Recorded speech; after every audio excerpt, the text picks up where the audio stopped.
Hello and welcome back to Savage Garden, an interview with the vampire podcast sampling immortality one morsel at a time.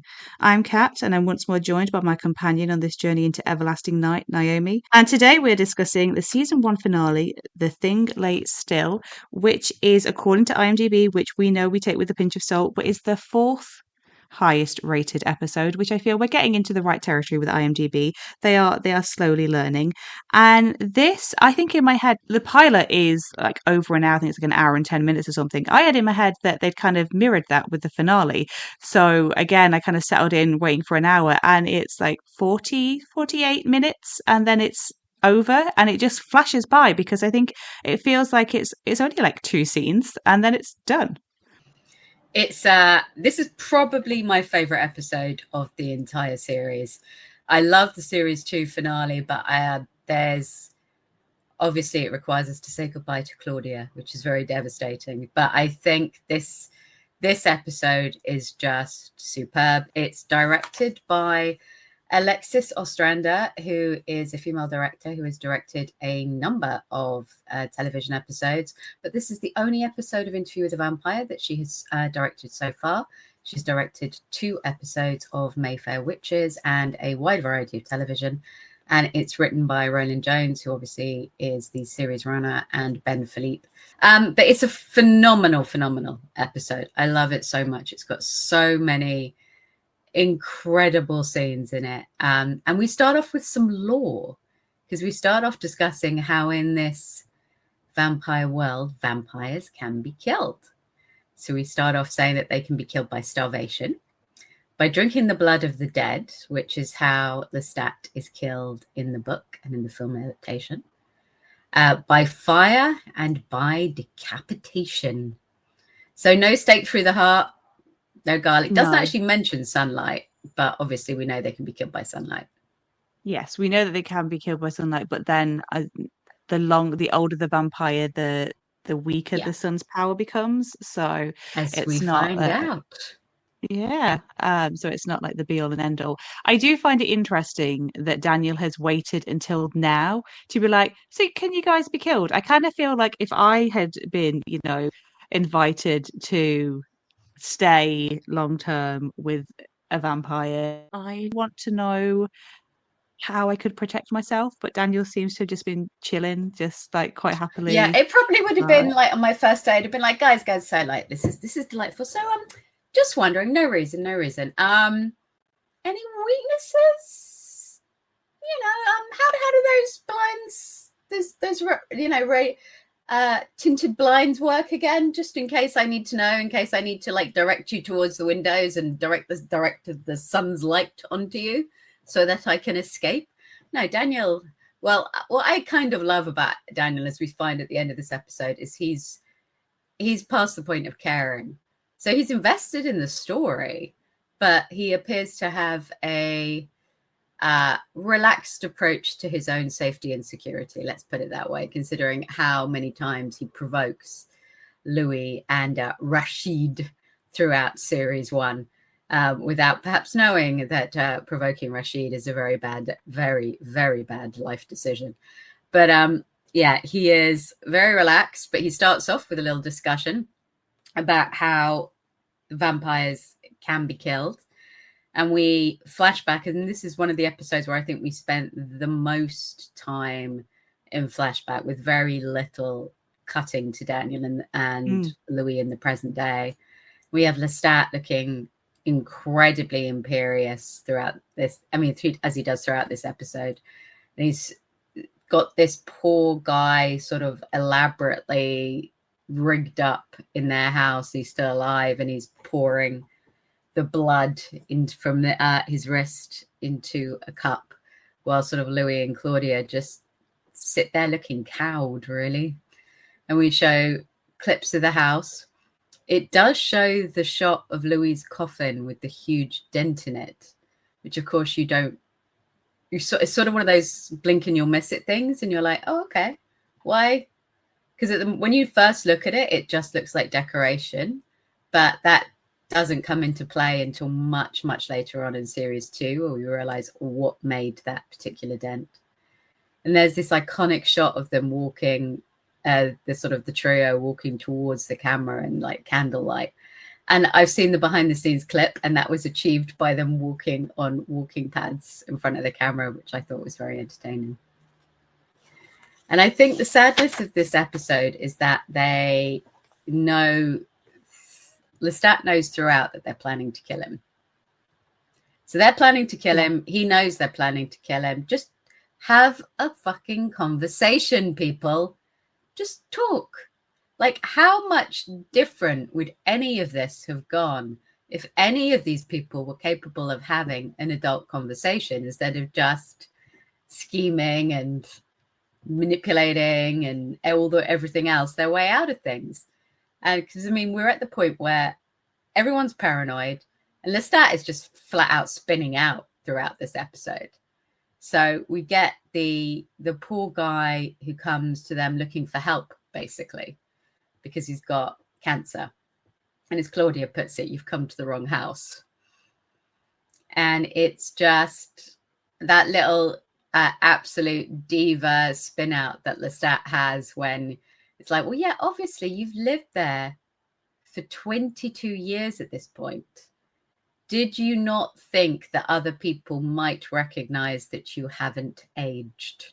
Especially back then, you couldn't have work done. Life was tough back then. So, 20, you're going from 30 to, mid 50s, getting on to 60s, there would be a noticeable difference. And definitely, if not with Louis and Lestat, definitely Claudia.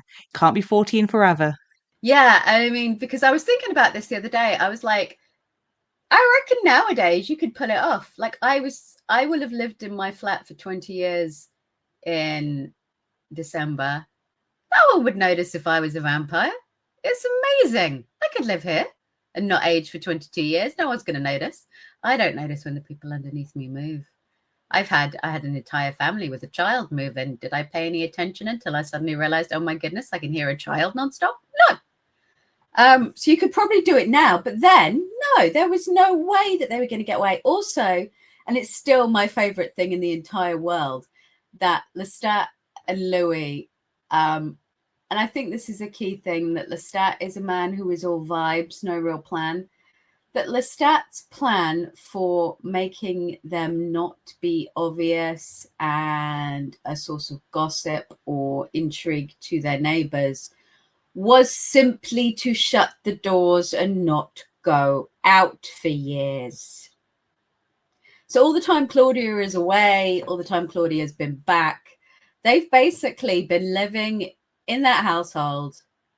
Presumably Louis is still like doing his like investments because the man's a businessman. I can't imagine. Well, then he was clinically depressed for the entire 7 years that Claudia was gone. So he's probably left it all to Bricktop to do.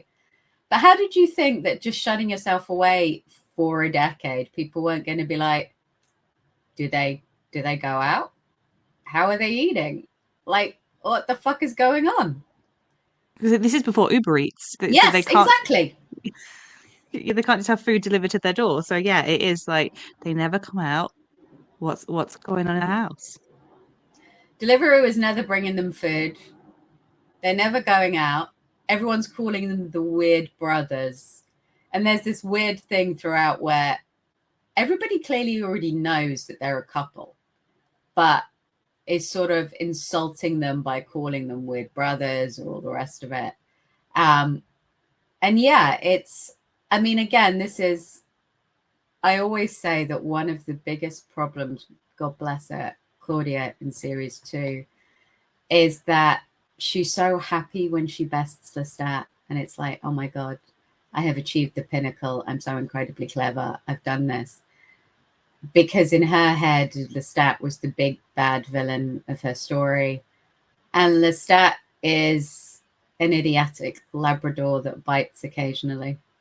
The man is pure vibes. The man has no plans. He's not tremendously bright. I mean, we say that with love. I adore Lestat, but he is more of like, I mean, Sam Reid says this. He's kind of just like a doer. He just kind of goes along. There's no real planning going on here. And so, besting him is actually not much of an achievement. And of course, when she gets to Paris and realizes that people are much, much more vicious and much more calculating and much cleverer than Lestat, she suddenly realizes, besting him wasn't much of an achievement, really. And I feel that's one of the ways that Lestat, in his own way, kind of subconsciously sets her up to fail, or unintentionally, really, because she only has him as her model, and she doesn't realize that others are just so much worse. It's always one of the things, isn't it, out of the frying pan. Yeah, I do like how in this sort of like early scene you have Louis say we did all of that because we always had to be together at every moment. We had to do our planning telepathically, but even Claudia would do that sparingly. And again, it's not, and as with so many things with this show, it's not until the rewatch that you realize why she's only communicating with him telepathically about their plan so sparingly, and it's because she's kind of on to Lestat's ruse. Yeah, she's already realized. She's well aware of the fact that her planning is being counter-planned and counter-schemed by Lestat. And when we cut to the modern day times, we've got Daniel calling her cold calculating and on a mission, which is both true and a bit reductive of Claudia. I mean, Claudia is done with both of these Muppets at this point. She wants out. She needs her freedom, and she is stuck with these two parents, one of whom is abusive, one of whom is clearly adores her, but is desperately in love with the abusive parent, doesn't quite have the strength to lift him out of that relationship, and certainly doesn't have the strength to, because I mean, he doesn't stand up when Lestat drags her home. He doesn't stand up to Lestat at that point. He doesn't say, absolutely fucking not, let Claudia go, because he could. I think the whole thing is Louis never realizes the power he has over Lestat. He could have made Lestat let Claudia go, but he doesn't realize that yet. He doesn't realize the depth of his power. And so, yeah, she's just kind of desperately failed by both of them, and she needs her freedom. And all the way through this, you can just see that that's all she is. She's like hyper focused on, I need to get out. I need to get out. I need to get out.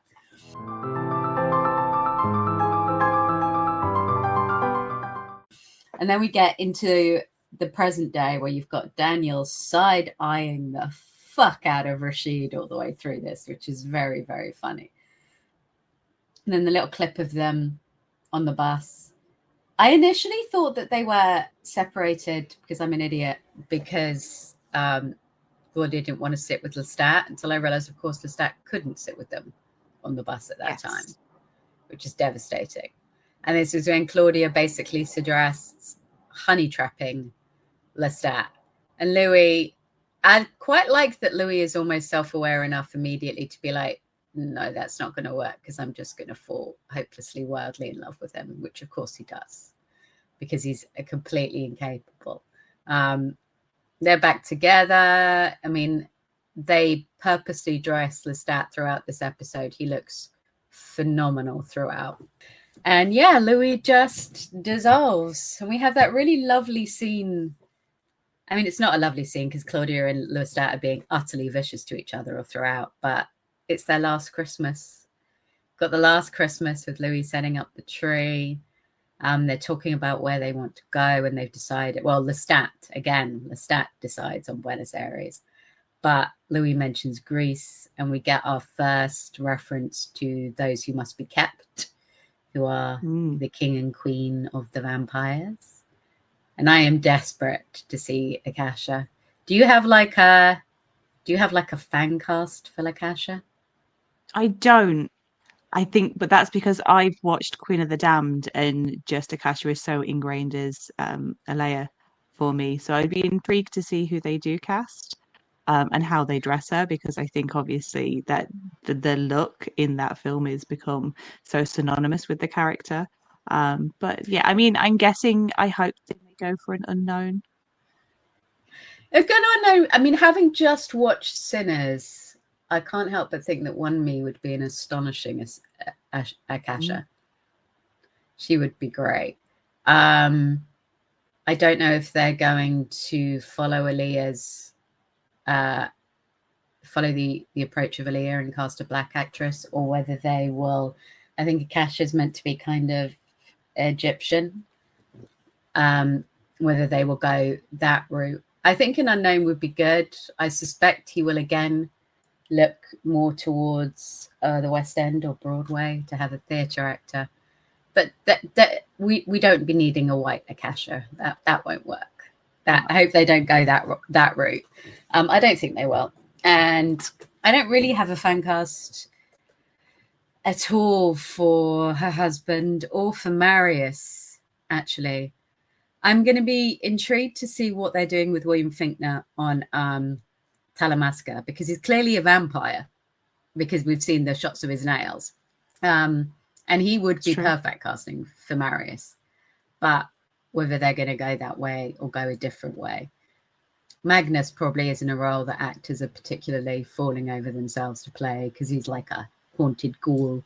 So maybe they'll go with like one of the sort of the body actors that kind of make their lives playing horror ghouls. I think that would be quite interesting. Yeah, that's a good shout. And I love that Lestat has so many nicknames for the people in his life. So Claudia is sister, daughter, infant, death. These are killer names. Claudia has amazing nicknames. I don't know what nickname I'd like, but Claudia has like the best. And Claudia is very clever because she appeals to Lestat's vanity throughout. I mean, she's vicious. She immediately, this is why I get so frustrated with her when she gets to meet Armand and she's all like, oh, yes, maitre, no maitre, because I just want to, But, she brings up, she's criticizing him for playing Bach, obviously, because of the racial connotation.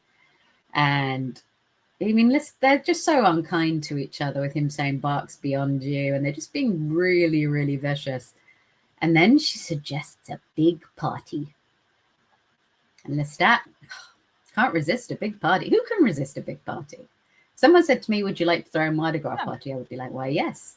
Yes, I would. Can I also have a parade, please? I think that's the bit. I would have thought that Lestat would have wanted a parade.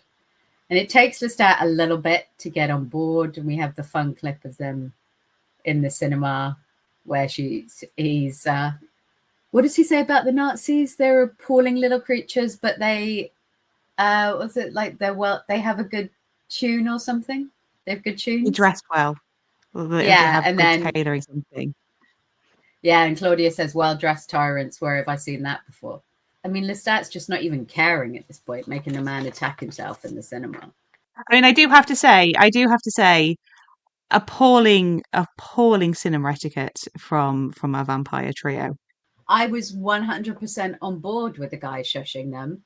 You're in the cinema. Shut the fuck up, Lestat. Come on. Claudia, you don't have to go to the cinema to flatter him into having a party.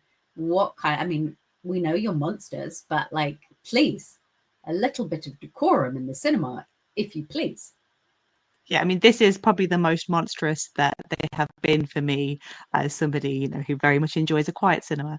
But obviously, seeing Lestat make this guy hit himself again, it's one of those things that on a first watch, you kind of, I don't know if you fully connect this, that you kind of know that he must be doing something to make the guy do it, but you don't appreciate what sort of effort that might take. And then obviously that's going to come around. Obviously we saw it with the soldiers, and then we see some more kind of telekinesis later on from Lestat, and it's all building up to somewhere that's way off in the future at this point.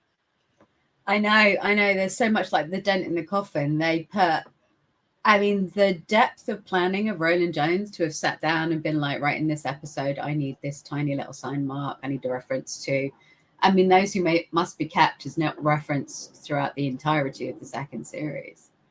It's just, well, at the end, he says, I have the blood of Akasha in me. He doesn't know what that means yet. But, these things are, I mean, that's not explained. So if for an audience that doesn't have any familiarity with the books or haven't watched the film that I'm too terrified to watch because it looks so bad, you're not going to know or be able to understand these points until much, much later on. And then they go and see Tom Anderson. And I love Tom Anderson because he's so horrific. Just a terrible creature. I love that he starts it off with, we haven't spoken in 17 years, so why would I give a fuck about talking to either of you? Which is fair. To be honest, I thought that was a fair point.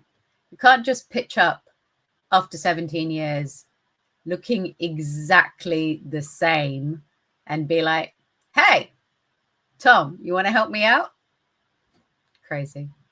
And he's like, one, I'm not in the party planning business. And then he starts obviously pointing out that they haven't aged with his two-tone daddies comment. I mean, he's so racist and so homophobic, but he is quite funny.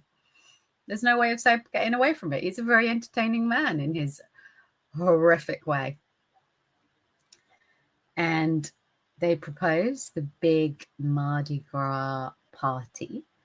And Lestat says he wants to be king of Mardi Gras.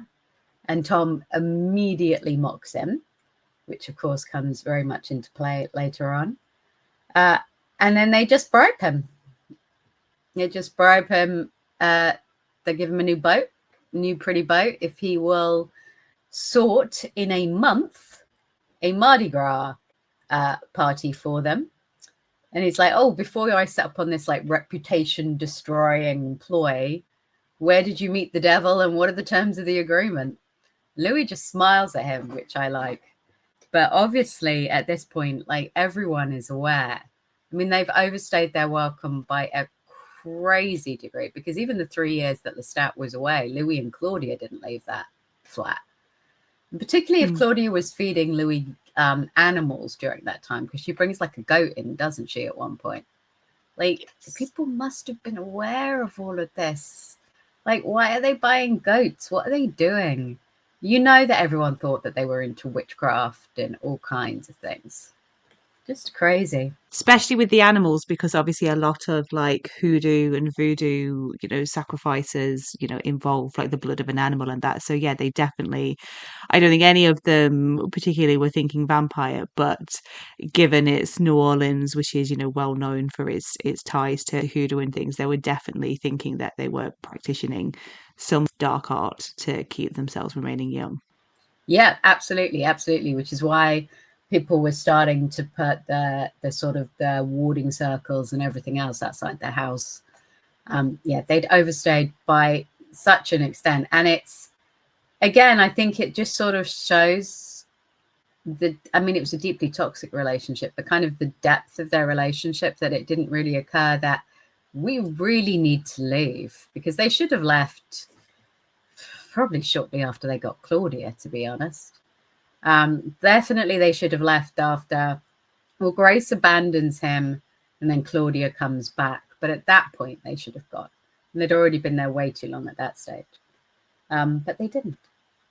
And then Lestat he's so happy when he's planning the ball. He's got all the little sketches. I think this is Louis' main problem, that all of his boyfriends are just chronically unemployed.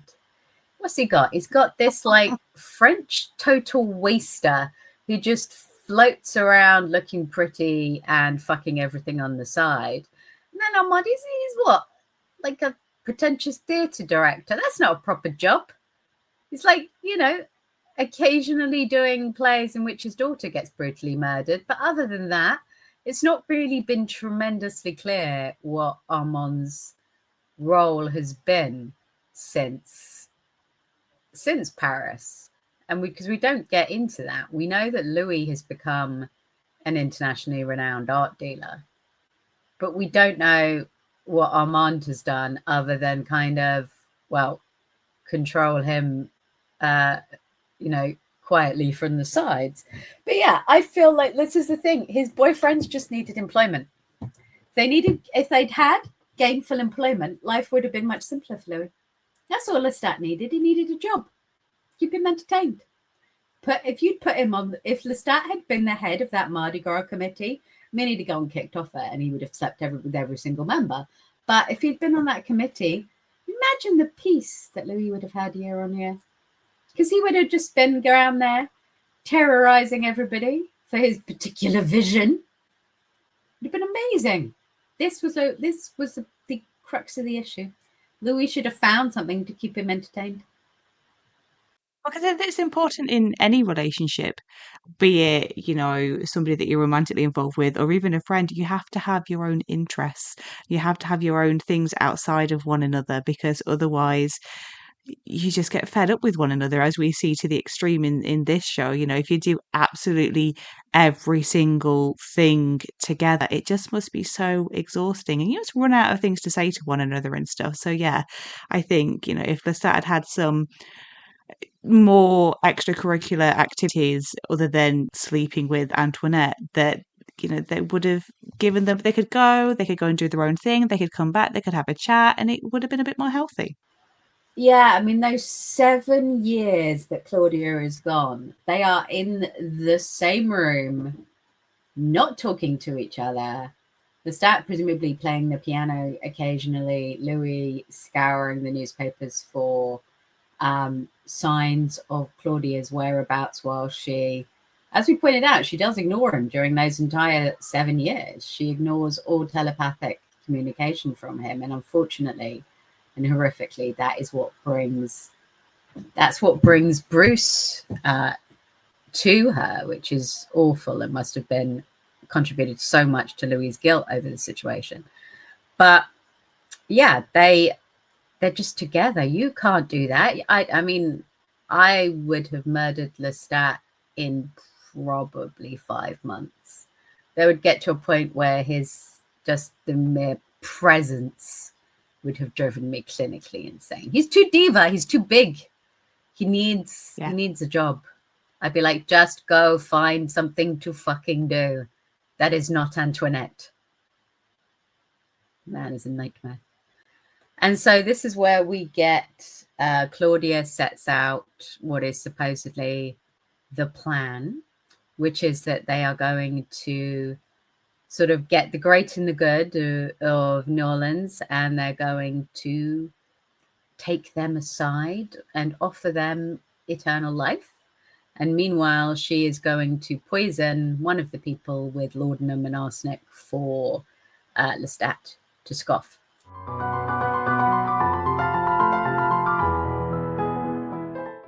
And then we get the Mardi Gras scene, and the sheer amount of work that went into Lestat's Mardi Gras outfit for the roughly 45 seconds it's on screen is astonishing. And Carol Cutshall is the costume designer. And if you look on her Instagram, she has many posts on the various Mardi Gras outfits of Louis Lestat and Claudia, and she goes into them in great detail. The Raj outfit that Lestat wears was inspired by the Mardi Gras Rajas of the 30s and 40s, and also by Marie Antoinette. And he wears a corset which has sort of lace fanning, and it was kind of intended to be both female and male at once, and it's inspired by sort of Victorian straitjackets. And the whole thing is incredible. There is so much lace. The headpiece was made by people who make the Mardi Gras outfits and the headpieces each year for kind of the king of Mardi Gras. And it is incredible. I mean, just incredible. I think Sam Reid said it was incredibly difficult to walk in, which I'm not surprised, because it all looks really heavy. And he has so much hair on as well. And I know, having cosplayed before, if you're wearing something with a big wig, after a while, you get the most screaming headache. Probably because I've not pinned it correctly enough. I need to learn from all the drag mothers on TikTok as to how to do this properly. But it looks incredibly heavy, and corsets are a nightmare as well. They're great for your posture. Can't eat in them. You can't drink in them. I've worn them quite a bit. They're great in that they hug you in, but they do restrict your movement in terms of bending. But he does look incredible. And the whole look is very reminiscent of the brides from Bram Stoker's Dracula, the one with Gary Oldman, where they eat the baby.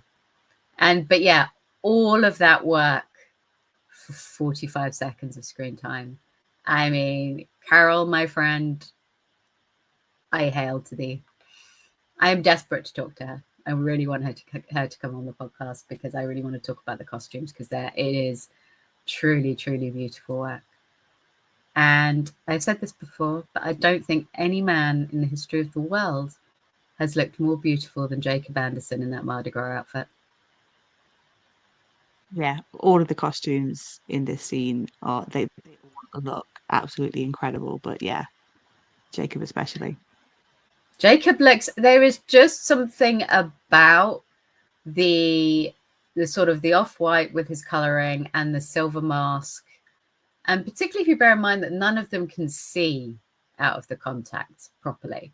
They're like completely half blind when they're in, but the sort of the grayish contacts that he has on, yeah, he just looks incredible. And again, on Carol's Instagram, she talks about the fact that Claudia and Louis are in similar versions to what Lestat is wearing, but a little bit less fancy. Like Lestat's got like very rich lace detailing and brocade and everything else, whereas theirs are, if you look at them, a little bit simpler, which is meant to kind of imply that even in this, Lestat doesn't see them as his equals, so he's commissioned slightly less fancy versions. I'm not sure I entirely buy that, because I feel that Lestat would drape Louis in things that are 1,000 times better than what he would have on. But it's a really interesting way visually of conveying these people are not equals. Yeah, like you say, I could see him sort of being like with Claudia, because they don't like each other at this point. I can see him not really wanting to like go all out on hers, but yeah, I feel that he would want Louis to look as beautiful as possible, and again, he does. And so, maybe he just doesn't need all that extra fancy help. Some people don't. Some people are completely natural and they don't need any, accoutrements to embellish themselves. Jacob Anderson in that outfit does not need anything more to look utterly, utterly astonishing. He looks incredible. And this is my absolute favorite line in all of it is, I wanted him dead. I wanted him all to myself. Louis, you are absolutely feral. It's a variation on a line from the book. And yeah, because he wants to kill him, because of course he wants to kill him. I mean, he's inflicted terrible pain on him. He is at this stage basically a tyrant, keeping them both captive. He won't let Claudia go, which is the key thing. He won't allow Claudia her freedom, and she's 36 at this point. Let the woman go. But he loves him. He doesn't want to let him go. I maintain throughout all of this that Louis never ever wanted to go through with it, and he does go through with it only to keep Claudia safe.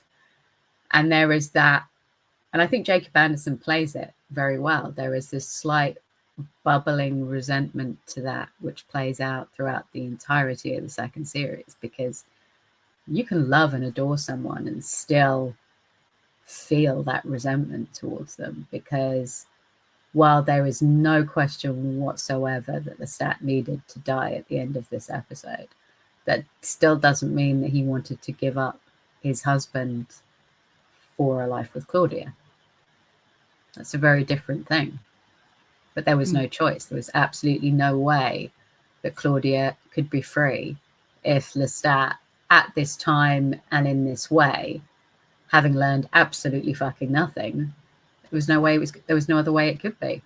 And when I was watching this, I just watched this just before we did this, and because it's fascinating the things you miss, because all of a sudden you hear somebody say, "You miserable dogs," and I thought, because then Tom Anderson goes on to explain about the whispering balcony, that Louis is just overhearing someone at the party.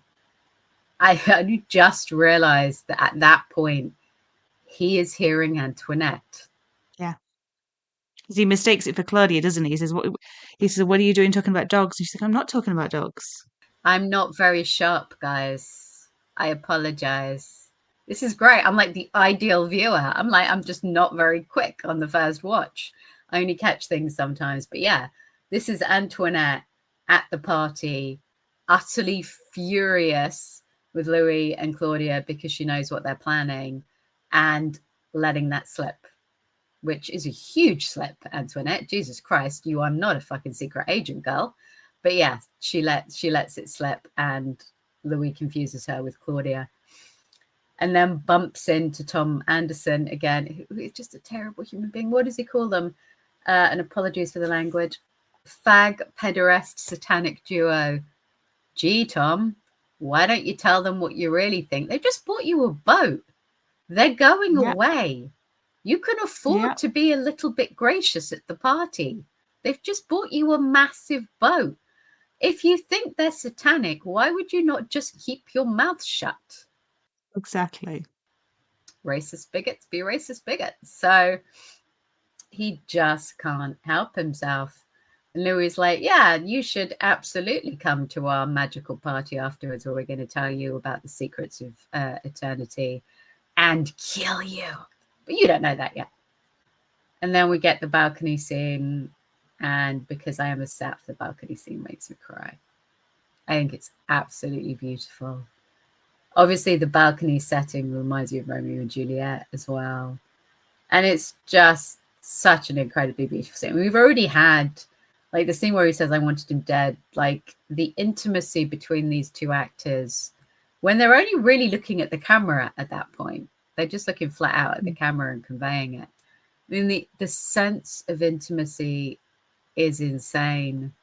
And in this sequence, I mean, I still can't believe that they managed to cast these two on Zoom and managed to get that chemistry across. I mean, I can't imagine who else Sam Reid would have been testing with, but I mean, I can't conceive that anyone else could have been anywhere near this. No, not at all.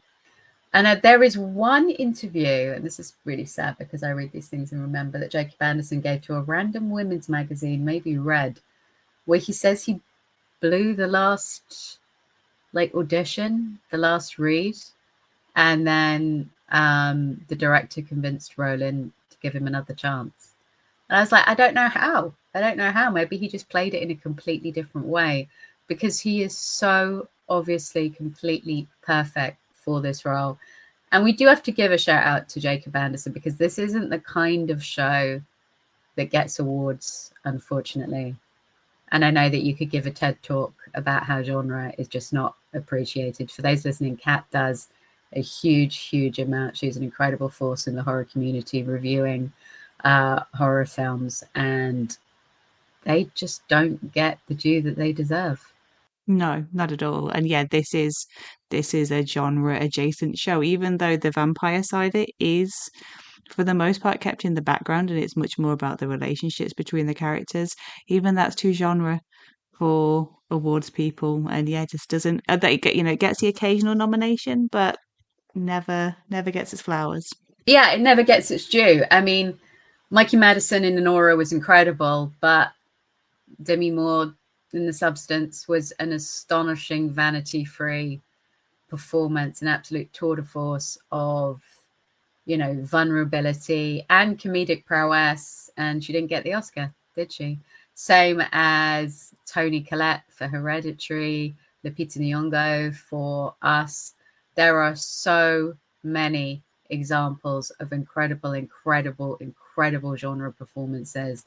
And we don't want to tempt fate, but I fully expect when they announce the Emmy nominations for Interview with the Vampire is going to be nowhere because it cannot compete with buzzy things like Severance, like The Last of Us, like The White Lotus. And Emmy voters seem to nominate in the same way that they did with Succession. If they've got 5 slots, they'll just nominate 5 people from the same show. But Jacob Anderson deserves awards for his role as Louis. I mean, the Louis in the books is utterly insufferable. Sorry, book readers. I know you love him. I don't. He's insufferable, and he becomes kind of a non-entity after interview finishes because he's kind of floating around in the background, but and pivots very strongly to Lestat, who's of course based on her husband. But Jacob Anderson has just, I cannot conceive of Louis in any other way. Like, I now see pictures of Brad Pitt and you practically recoil because it's like, no, that's not my Louis. It's not my Louis.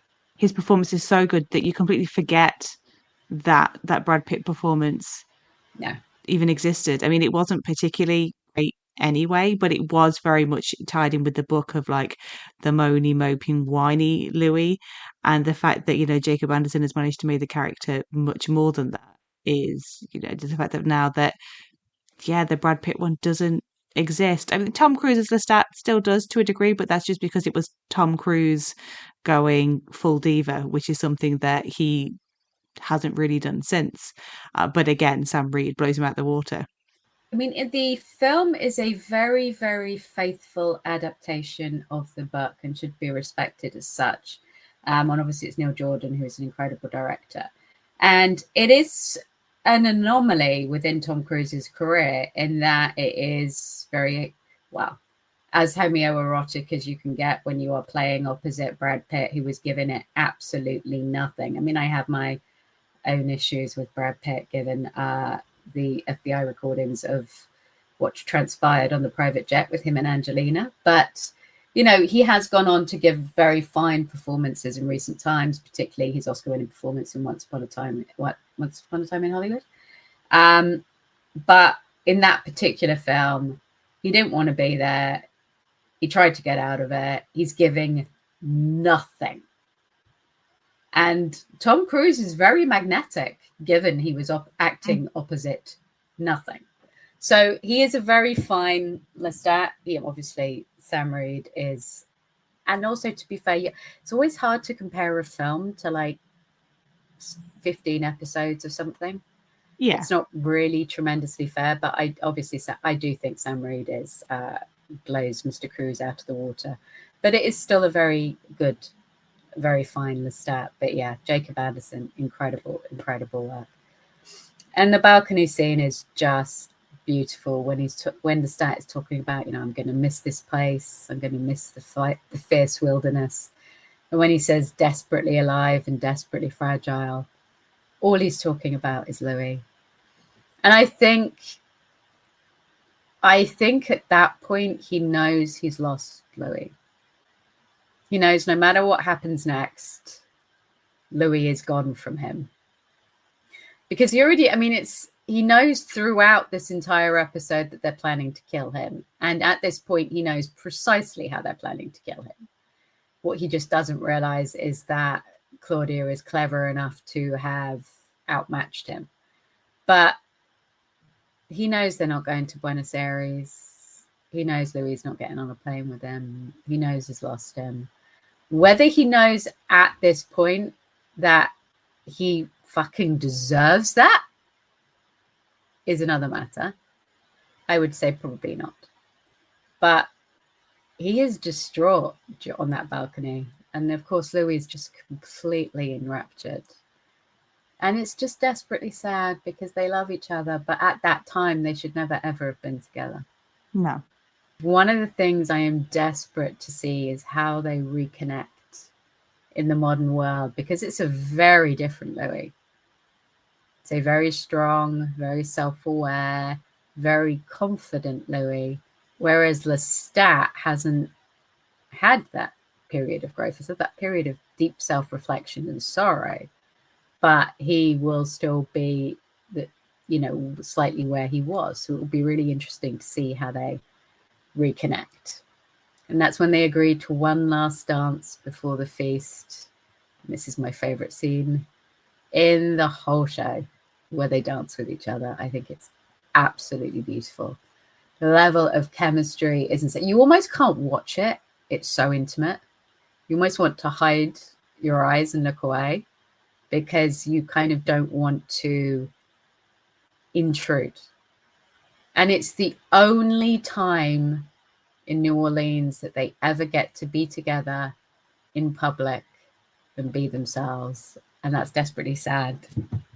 I get upset talking about it. And also, it gives the town something new to talk about, because they've all known this for years.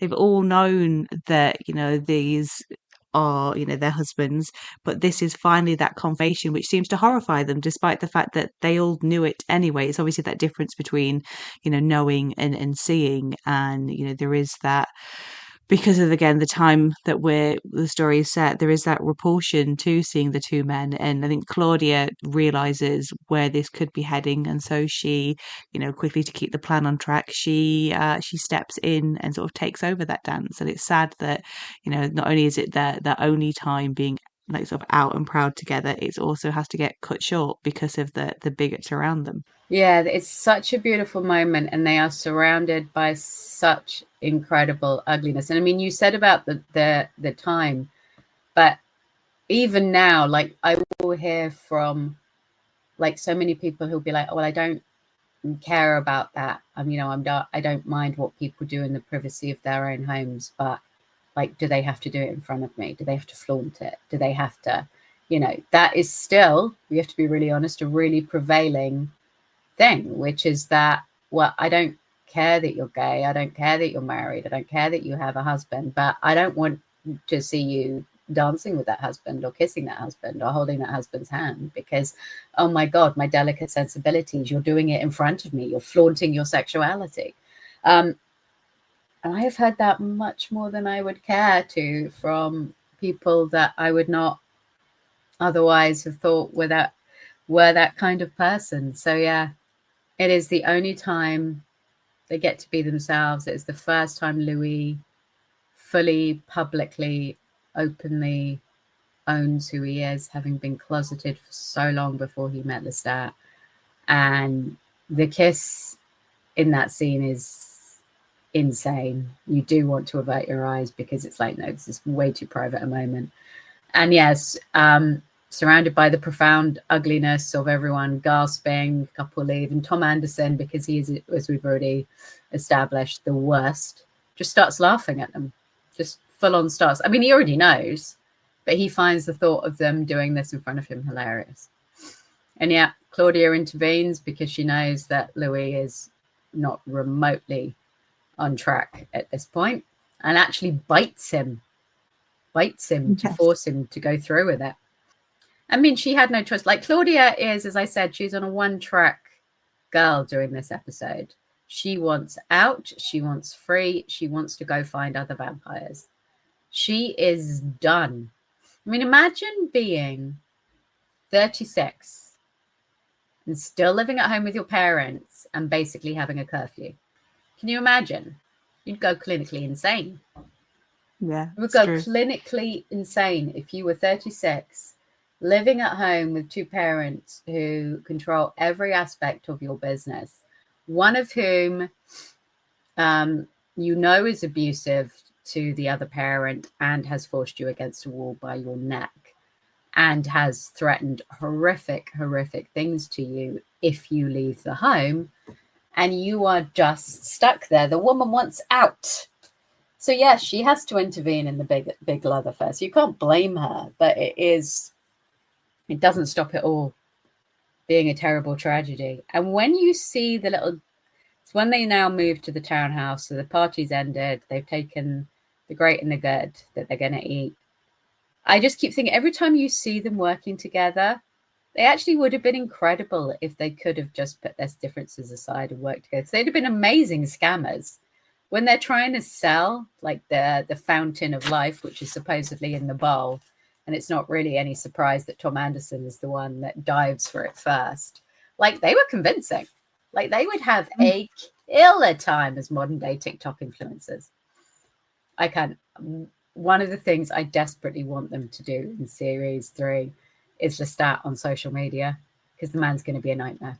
It's going to be like, it's like, who is it? There is one of the female rappers, I think it's, I'll get it wrong, Azalea maybe, who is just constantly on Twitter spinning out and just saying absolute madness all the time of fighting with fans and all the rest of it, this is what Lestat will be doing. He will be fighting with other pop stars. He's going to be fighting with the Taylor Swift fans. Absolutely fighting with the Taylor Swift fans. Anyone else. Beyonce fans. He's going to have the Taylor stands, the Bayhive. He's going to go to war with all of them if they dare to say anything about him. He's going to be on TikTok constantly showing off every aspect of his life. He's probably going to have an OnlyFans as well. The man is going to be an absolute menace. And if they don't show that, I'm going to be profoundly disappointed.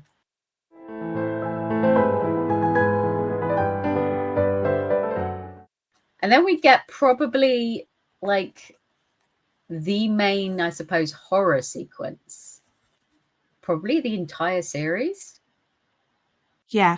They obviously, Lestat does his whole performance about, immortality, and he's getting to be an actor again. But then there is a reveal that that's empty, but it won't be for long because they're going to start eating them, and yet they just go wild. We know that they starve themselves 3 days, so they're hungry, and they're all covered in blood.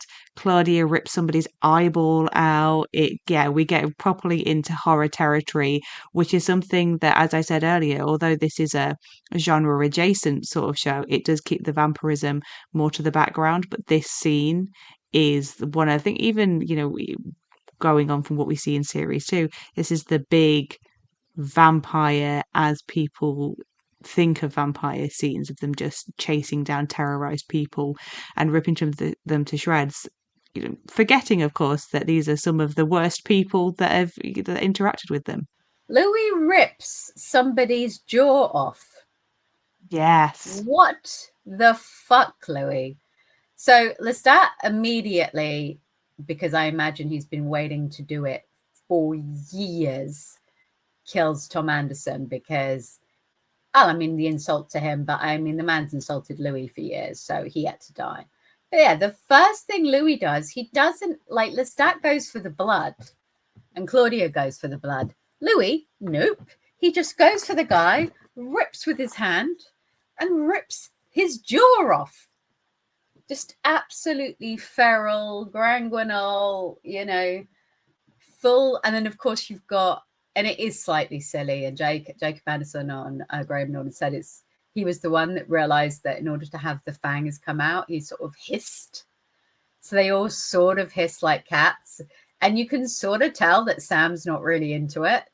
He's sort of kind of does that hard thing.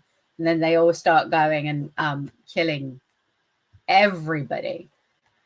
And then we get to, and we all think we know where it's going because we've read the book and we've seen the films. We've got the one twin that Lestat can smell rosemary on. But at the same time, he's removing the front there. And again, Lestat, why are we removing the doorknob? Why are we not just opening the door for Antoinette? You've just got to be a fucking diva in all things. Just let her in. And he says, "What do you think, love?" And in wanders Antoinette. Clearly a vampire, dressed as a man. Lots to unpack there in terms of the fact, as we said before, that he waited until Antoinette was in her 50s, I guess, to turn her. Cannot wait. Actually, I watched Another Simple Favor the other day, and the mother in that, I was thinking of her as Lestat's mother. She would have been amazing. The woman in that who plays the sort of the head of the Italian crime family. She'd be great. But yes, he waited until she basically was the same age as his mum. And obviously the second he turns his mother in the book, she starts dressing in men's clothes and is like, well, never really wanted kids. Bye. Which obviously devastates him. But yeah, Lestat needs therapy. They all need therapy. Years and years and years and years of therapy. So Antoinette comes in and, he's like, hey, I've beaten you two idiotic fledglings. And I think, like we talked about Lestat being a vibes guy, like what was his plan here? Like what was his plan? Because there's no way, regardless of what anyone else might think, that he was intending to kill Claudia. Because he says to Louis, or Antoinette should be a much better fit with us. Like she'll understand us better than Claudia ever does, which implies that they are going to kill Claudia. But There's equally, it no could way. just mean that, but it equally could just mean that finally he has realized that no, Claudia really fucking hates him. So it's time to let's just leave her. We're gonna go to Buenos Aires. She can go to Greece, she can go wherever, but we need to be a three. Three is our magic number apparently. But we're not going to take Claudia. We're going to take Antoinette. I don't necessarily see that he would kill her. That's absolutely a possibility. In my mind, he just wants to rub Claudia's nose in the same way he did in the train. Again, in the fact that he is better than her, cleverer than her, stronger than her. And so she has to fucking toe the line. So I think he wanted to force Antoinette to make Claudia drink what he thinks is the poison blood, make her a bit sick, because that wouldn't have killed her. That would have incapacitated her, but it would not have killed her. And then once he's like conquered Claudia and subjugated her to his will, I think his hope was that Louis would then be sufficiently enraged to kill Antoinette, which is all he's wanted all along. And then Louis, Lestat, and Claudia would have gone to Buenos Aires with the understanding that, yes, he is the absolute ruler of this household. What he says goes. They've had their little moment of rebellion, which he will graciously forgive. And they continue with that dynamic there. But you're absolutely right. It could just be that he was like, I'm fucking done with Claudia. Let's me, and Antoinette fuck off to Buenos Aires, and Claudia can go her own way. And actually, that's kind of a slightly nicer approach than what I think, which is that he really wanted to show Claudia that she couldn't beat him. It doesn't matter how good she was at chess. She couldn't beat him in the end, and that he wanted Antoinette out of the picture, and just to restart the life exactly the same as it is right now in Buenos Aires, but with Claudia sufficiently cowed so that she wouldn't continually interfere with his relationship with Louis. Either way, again, this is a man that is all vibes, no real brains, because either one of these is working. Louis not going to go ahead with Antoinette. And it's deeply offensive to suggest that he should be like make nice with the woman that's been cuckolding him for 15 years at this point? Did we decide? Yeah. And he's also not going to let Claudia go because he's devastated without Claudia. And equally, I suppose Lestat maybe did the man's not the brightest sharpest tool in the shed, much as I love him. Maybe he did just think that he could take them to Buenos Aires and they could live together, win this terrible dominion of him being master of all, and they both be happy and not immediately plot to kill him there. But either way, there was no plan that was working out for Lestat. And again, why do we just not have a conversation? Like, hey, Louis, I know what you're planning on doing. Why don't we try and work out the best way out of this situation? But he doesn't. So he brings Antoinette in, and he has about 40 seconds of victory before he starts spewing blood. And Claudia is so vicious, mocking him. And Antoinette is dealt with really easily. Yeah. Poor Antoinette. But then I guess she's new. She's a very young vampire compared to the rest of them, so she didn't really stand a chance. Yeah, so she's been a vampire for a really short period of time. I think it's lore in the books that each new fledgling is weaker than the last.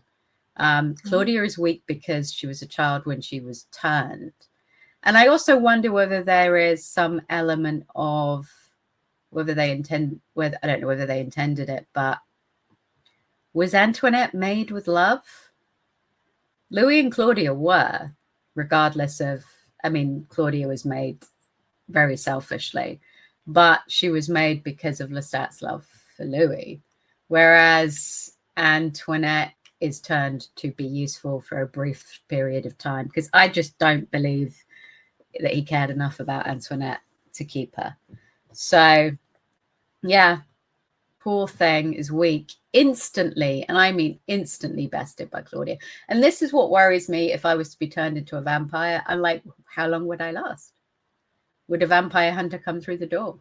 Would another vampire appear and decide to challenge my vampiric prowess? And then I immediately...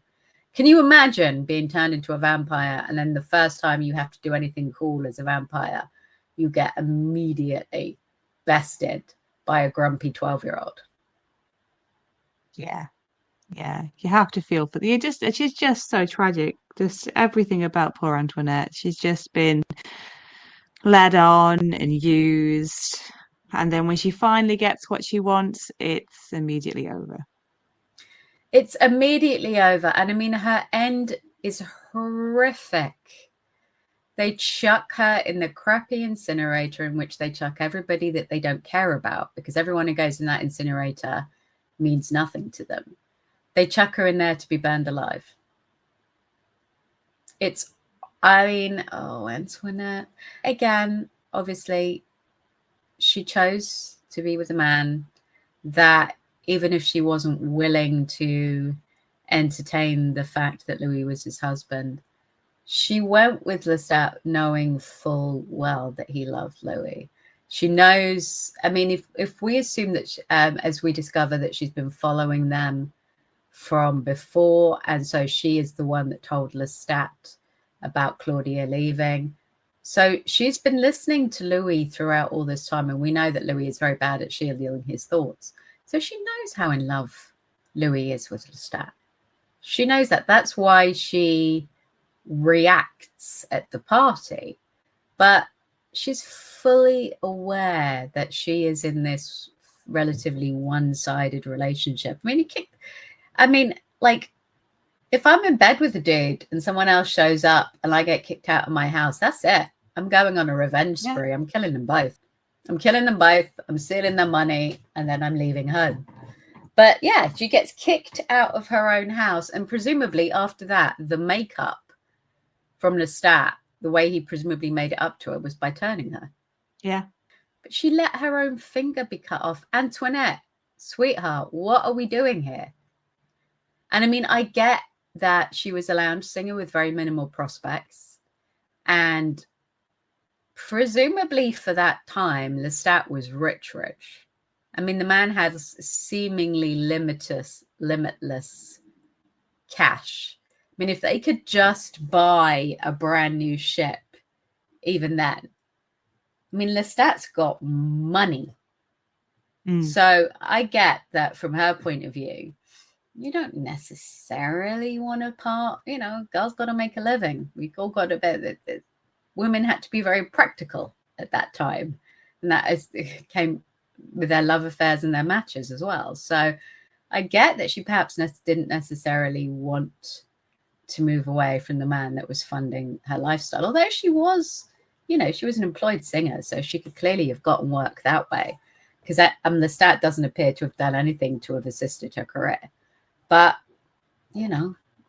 girl, how did you think this was going to work out for you? Yeah. I think maybe she thought that she could slip away at some point, sort of like do this task, please Lestat, and then just run off into that kind of, again, Lestat clearly got mummy issues, and maybe she was going to do the same as his mum and just, skedaddle. Yeah. She was happy to play mummy for a little while, happy for him to fund the lifestyle, and then maybe run off with some cash and jewels and all the things he bought her and live a happy life. I prefer I prefer that to thinking that she really was just a sap that just thought that he was going to kill his husband and daughter and live with her, because that was never happening. No. And yeah, he was never killing Claudia. He was never killing Claudia, because even if he is done with Claudia at that point and they're done with each other, he knows Louis would never forgive it. So yeah. And then we discover that Claudia has been smart enough to poison Tom Anderson, who, of course, Lestat went after first because he's mocked him. Although I still think Lestat would have gone after him first because he's been so unkind to Louis over the years. And I feel like Lestat in that moment is just obscenely proud of Claudia. Like, you see that, I mean, Samory does so well because there's no words, but you sort of see everything. It's like, oh my God, I've been bested. She's cleverer than me. She worked this out. She knew Antoinette was following us. She's put countermeasures in place to make sure that my using Antoinette was useless. Antoinette only heard whatever Claudia wanted her to hear. And then there's this like, oh my God, I'm sick, I'm dying. What now? What are they going to do? And then when he sees her beating Antoinette, like, it's like she kicks her head in. I think he's just like ridiculously proud. I think he also realizes in that moment, obviously, he himself is incapacitated and he doesn't know what his future entails at that point. But he at least realizes now that Louis will be safe. He has Yeah. somebody with him who can protect him and who can be as devious and nefarious as he himself has been. So I think there is a little sense of pride of like, okay, I've raised her right. I've raised her to protect Dad. Yeah, yeah, because she is fearsome, and that's like, as I said, that's what I always fear. If I became an Antoinette, if I became a vampire, I'd be worried that I'd be like Antoinette and just get killed instantly, because girl doesn't even try. Claudia just decimates her. And then we have the final scene of Louis and Lestat, and I mean, Lestat is distraught, but when he sees Louis pull that blade, because he's like desperately trying to be like, oh, we have a thread that connects us. But as soon as Louis pulls the blade, and of course it being the blade that first sparked Lestat's interest in Louis, I think he knows at that point. And there's a line in the second series which says that he has to be in the mood to be killed, which I think is to do... I'll be interested to see how they explain it, but it's presumably to do with the fact that he has Akasha's blood, but means that he can't just be easily killed. And so he lets Louis kill him. There's no question that he is completely resigned to his fate. He's like, ah. And I think at that moment, he's like, okay, yeah, I deserve this. Because he does. He does deserve it. He dropped Louis out of the sky. He inflicted horrific injuries on him. There never needed to be a fight. The man can fly. He could have flown over, even if he wanted to let Louis attack him for a little while, just for Louis to get it out of his system. I mean, he can literally avoid Louis. There never had to be a fight, but that toxic masculinity in him would not allow him to just stand aside and not touch Louis. He dragged Claudia back. He threatened Claudia with her own rape. He mocked her with her own rapist. And I'm still convinced we're going to find out the rapist was long dead by that point. And yeah, frankly, he deserves what he gets. But that doesn't mean it's not a desperately sad scene. No, because this is kind of the end of, we spent 7 episodes with characters, getting to know them and stuff. And, it has, even in the original film, it's Louis and Lestat. And at this point in time, it's like, well, how can the show continue on if they've separated? We don't want to lose Lestat because he has been, as heinous as his crimes he's committed have been, he is this fascinating, effervescent character that you can't help but be drawn to. He's like a car crash character, you can't help but be drawn in by him. And so the thought that this might be the last we see of him is horrible. Yeah, it's devastating. And Sam Reid, again, has played him so incredibly, sort of given so much depth to the character. I mean, at this point, you hate the character, but in this episode, he has so many beautiful, beautiful moments all the way through. You're still hoping for there to be a resolution that doesn't involve Lestat's death. And I loved the change that they made, which I think was so vital, to have it be Louis that kills him, not Claudia. Because I think if it had been Claudia, it would have given Louis a way to say, I'm not really involved with this, kind of excuse him. You know, Claudia was the one behind it all. She was the one that delivered the death blow. No, we can't have Louis on the sidelines. It was vital that Louis be the one to kill him, to put him in the ground, to be like, no, we're done. This has to happen. I have to be free. Claudia has to be free. I love you, but you've got to go. And Lestat recognizes that, and that's where he gets his last words, where he says, you know, I have loved you with all of myself, and I'm happy it was you here with me at the end. And then Louis kills him, and it's quite horrible. It's a weirdly horrible scene, because we've just seen this whole sequence of all these people being massacred, and yet Lestat's throat getting cut is, you know, it gets you. It's like a real gut punch. It's awful. And it's contrasted with the profound coldness of Claudia putting her fountain pen in his neck and writing down his last words, which will end up being the words that condemn her to death. And then, yeah, Louis just says the thing, because he can't vocalize what he is to him at that point. The thing lay still. And it is, yeah, you're right. It's like a really devastating end. And like, as the viewer, you're like, oh my God, Stat's dead. Like, what now? What now? But we don't really get an opportunity to kind of sit with that for very long, because we immediately cut back to Eric Bogosian being the most Eric Bogosian he's ever been, being like, yeah, why, whatever. What murder, Louis? What murder? It was an act of mercy. Where does the trash go, Louis? Because when it came to it, Louis couldn't burn Lestat, because of course he couldn't. Yes, again, we've got Daniel being like Columbo, or like Jessica Fletcher, haven't we, with him being like, wait a minute, you put him in a coffin. It was a coffin that could be opened from the inside. And where does it go? It goes to the dump. And what's at the dump? Rats. You'd know all about rats being able to sustain people. Like, wait then, just one more thing. It's a great little sequence. And then it does, you know, give the audience hope that this might not be the last that we've seen from Lestat. Yeah, it's great. I love that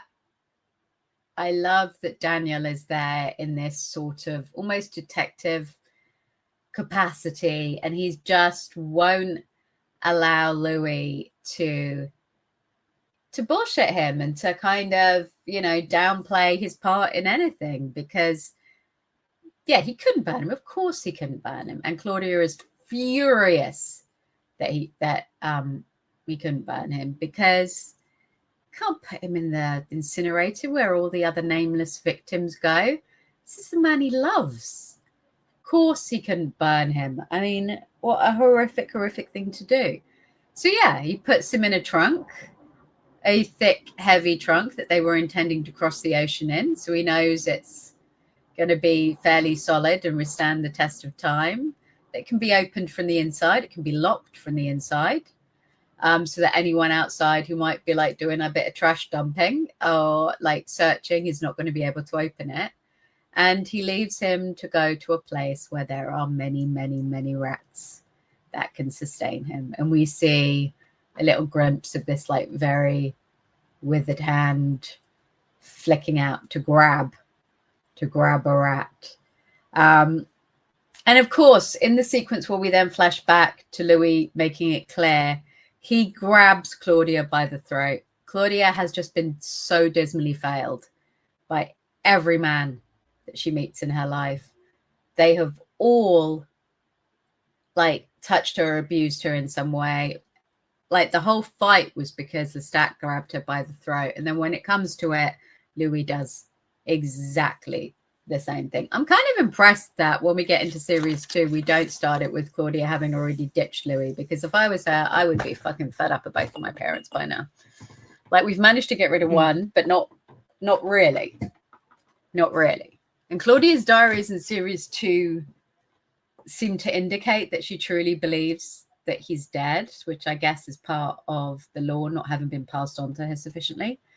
But she must have known in some part of her that there was always a chance of him just magically appearing around the corner one day, because Louis doesn't give her what she needs, which is the absolute security and certainty that Lestat is a pile of ashes. Because he can't, it's the one thing at the end of it he cannot do. He's prepared to do what he needs to get them on the boat and to give them almost like a head start. And to be fair, it is like 4 or 5 years in Paris. I don't know how long they're in Paris for. But it's a fair period of time that they get to be without Lestat. But yeah, he does what he needs to do to get Claudia away from him, but cannot do the final thing and ensure that he'll never return. Yeah, I mean, Daniel is quite correct that Louis doesn't need to warble along to him. What he needs is many, many years of therapy. And even talking about Lestat's end upsets Louis so much that he has to go to his little Zen garden and ground himself with his bare feet in the rocks, because he's so distraught talking about the death of Lestat. And Daniel at this point is like, I don't give a fuck. Give me £10 million cash, please. $10 million. And then we get the big diva reveal.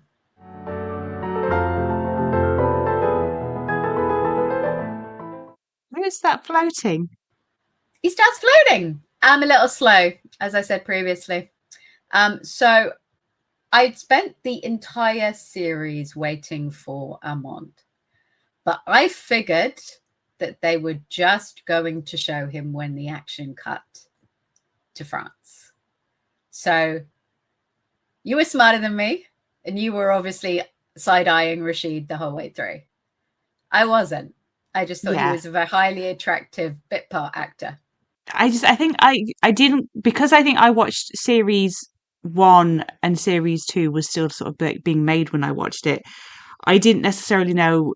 I think I knew there was a series 2, but I didn't really know what series 2 was going to do, particularly when I was early on watching it. So I was like, well, Armand's got to turn up at some point. It's got to turn up somewhere. And it's just like, who is that rather fancy looking slave to Louis? He doesn't seem quite as, he seems a little chatty and a little mouthy for somebody who could be killed, like that. So I was always, I had my suspicions. And then obviously at the end of previous episode, we see that he was alive in the 70s. So it's clearly a vampire. And it's like, okay, it's Armand. And just, this whole great thing of him floating, and he's gone to get a little book, and he's like, oh, it's all clippings of the Theatre du Vampire. And then it was just, as Louis, like, I'd like to introduce you to the vampire Armand. I was just sort of, quite smugly sort of like fist pump in the air, like, I fucking knew it. I knew it. So even though like I was expecting it, it was still a yes moment rather than a what? It was a yes, I fucking knew it. So it was still quite a satisfying reveal. And it's also a really interesting reveal. I mean, it's great. I love the whole diva thing of him taking off the gloves to reveal, obviously, the vampiric fingernails, and taking off his contacts so we can see his vibrant orange eyes. And I mean, Assad, as a man, is a very, very attractive man, and he's looked incredible throughout the entire series, but he looks particularly incredible in this scene. But as I said, I just rewatched it before we did this, and when he first floats, he's actually quite terrifying when he says, Louis can, he says, what I won't do is I won't save your life like I did in San Francisco. And he says, Louis can sometimes act out, I protect him from himself. He's genuinely terrifying in that moment. And that little line particularly as we see how it threads into, and will we see how it works out in series 2. I protect him because Armand just justifies everything that he does in series 2 as protecting himself and protecting Louis. And the things that he has done to protect Louis from himself, which includes an awful lot of mind tampering, horrific. He's very, very frightening, I think, in that moment when he's just genially saying, oh, hey, yeah, I'm a vampire. Yeah, no, don't worry. I look after Louis. I protect him from himself. Oh, yeah, no. Very, very, very, very, very frightening. And along with the amazing line, what's a mediocre star to a 514-year-old vampire? Showing out how he can walk in the sun. Because that's scary too. Because we're fine if vampires. We don't want no, like, Blade should be our only daywalker, my friends. We don't want any other daywalkers. That's terrifying. And yeah, it's a brilliant reveal. I'd forgotten we got the flashback in the last episode, so I knew he was a vampire then, but I still hadn't connected him as Armand. I figured he was going to be shown to be one of the coven. But yes, and then we end it with Louis introducing him as the love of his life, which doesn't ring true even then. No. I'm sorry, Louis. I'm sorry, Angel. It doesn't. You've been like, doesn't matter how many times you try and convince yourself, doesn't remotely ring true. I mean, I don't doubt for a second. I mean, Armand and Louis have a deeply toxic relationship in a very different way to the deeply toxic relationship he has with Lestat, in that it is a relationship of codependency. And as we see, as we get onto it, gaslighting and much, much darker things. But yeah, love of life. Who are you trying to kid, my friend? Who are you trying to kid? And that is it. Series 1, only 7 episodes, and yeah, very quick episode. And it's been a joy to recap them. We're going to take a little break before we kick off series 2. We are going to be very actively looking to interview people from the series, so if you are involved, do please get in touch. savagegardenpodcast@gmail.com. You can also follow us on social media, and all the details are in the show notes. We have a YouTube channel. If you like YouTube, go watch us on there. You won't see us because, frankly, you don't need to. But you don't want to see the chaos of our houses behind us right now. But you can listen there. No. And we will be putting up some video, hopefully, within the next few months of interviews. And it has been a delight.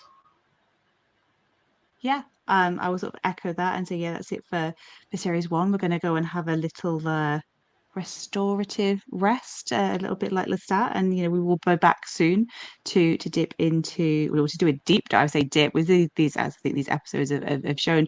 We're going to do a deep dive into series 2, where we can finally discuss the Théâtre de Vampire. The Théâtre de Vampire, which is still impossible to say without hearing Matt Berry's voice in your head. So, but yes, the Théâtre de Vampire, the trial, and the horrors of Paris. I cannot wait.